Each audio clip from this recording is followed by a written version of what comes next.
Hi guys, this is Tarek Ali, Tarek2798.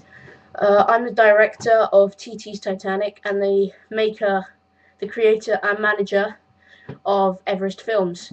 So this short film is how we made Everest Films, the company, how we made TT'S Titanic, which this is a response to.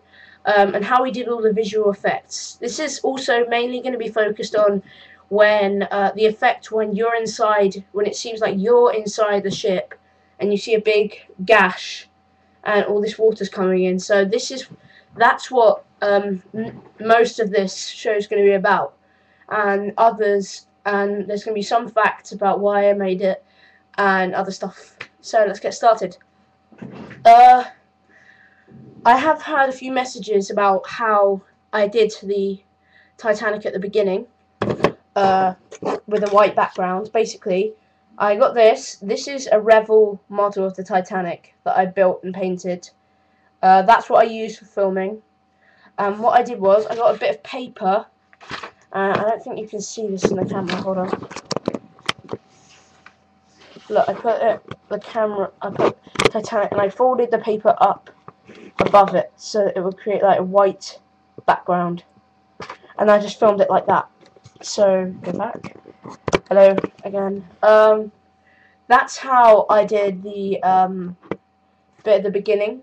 Other filmings when it's on the water, that was actually in a pot, a square sort of pot that was filled with water. And we basically just floated the ship, but as you can see, we had a bit of problems because there's actually two holes in the bottom of the ship where it goes on this stand, so I had to cover them with blue tack. And in some scenes you will see like my hand holding the ship and making it go down or go up, so I'm sorry about that.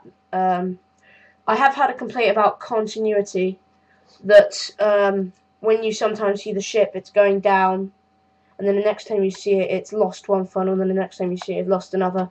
That is because we couldn't get the effects to show the funnels falling. Somebody said, why didn't you get footage from the James Cameron film Titanic? That would have been a complete waste of time. So that's how we did ship scenes, and sinking scenes and things like that in the beginning. Now moving on to the when you see the water coming in. Basically, what we had was we had two boxes. These aren't the boxes; these are paper representations, so that you can actually see what's going on inside. So we had two boxes like that. These ones are made of paper, so they're not very good. We had one of them, yeah. So we had our two boxes, and we had a bit of card here. Now in this card, we covered it with duct tape, so it was watertight and water couldn't get in anywhere else. Then what we did was, we got scissors and we just cut a long hole in it, like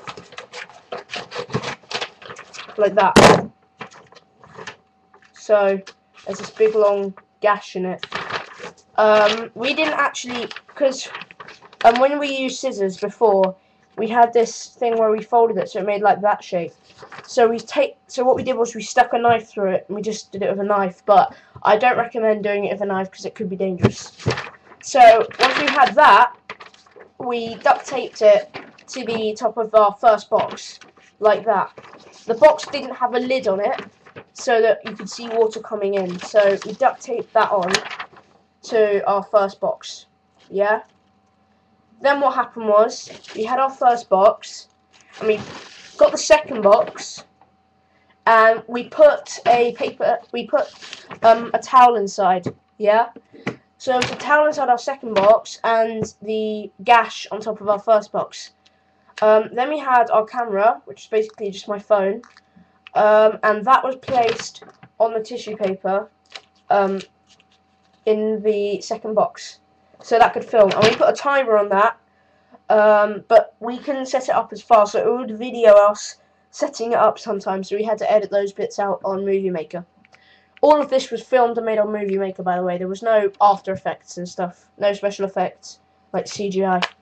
So we had a towel in there and my camera in here, facing upwards so they could film. Now I have to pick this up.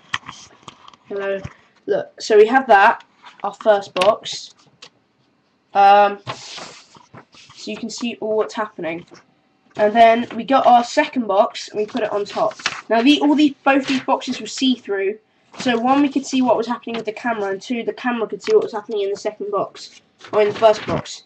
So once we had that, then whoa, this camera's being weird.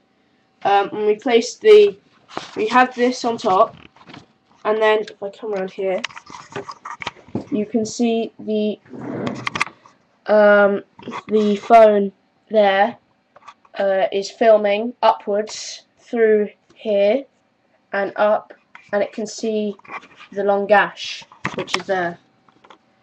Okay, so that's how that effect was done. Then to get the water coming in, we had a hose, a very powerful hose, and we just shot the hose at the gash that we have here. Shot the hose at the gash, and then that would let water come in, and then the camera, from the safe waterproof places behind the back layer of the first box, would film it. And that's it. Now a few useless facts that you won't really need to know. The Titanic sank on April 14th, 1912, on its maiden voyage from Southampton, Liverpool, to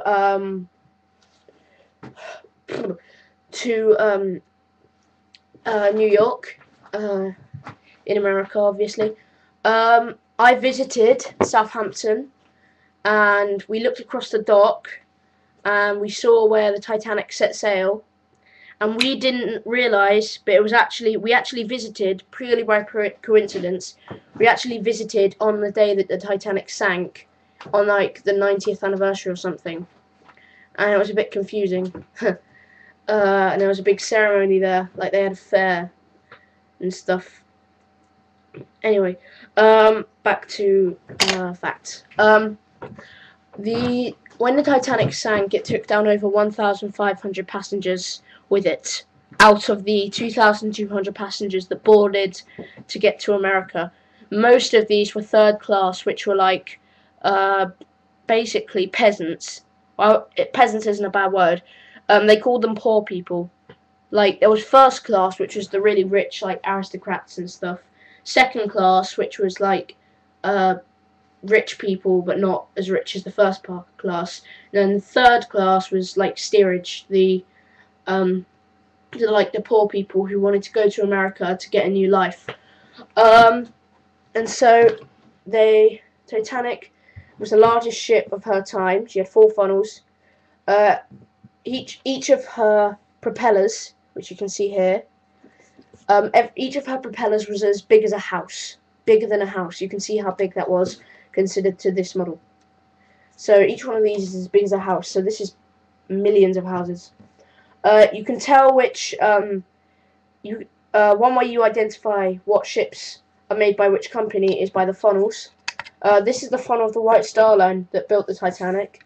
The Cunard Line, which is still in business, like the Queen Mary 2, a recent ship, has a red funnel with a big black stripe at the top, and I think 2 or 3 thin stripes down the funnel.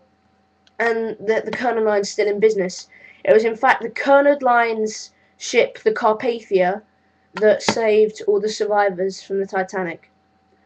The Titanic disaster, the blame for all the deaths, and I think it was a rightful blame, for 1,500 people who were dead, when the ship struck the iceberg and the flares started to go up, there was a ship passing by, I can't remember the name, there was a ship passing by that was big enough to hold all of the passengers on the Titanic and save everyone, because it was very early and no one had died yet, but they could save everyone on the ship. And they were worried with that there'll be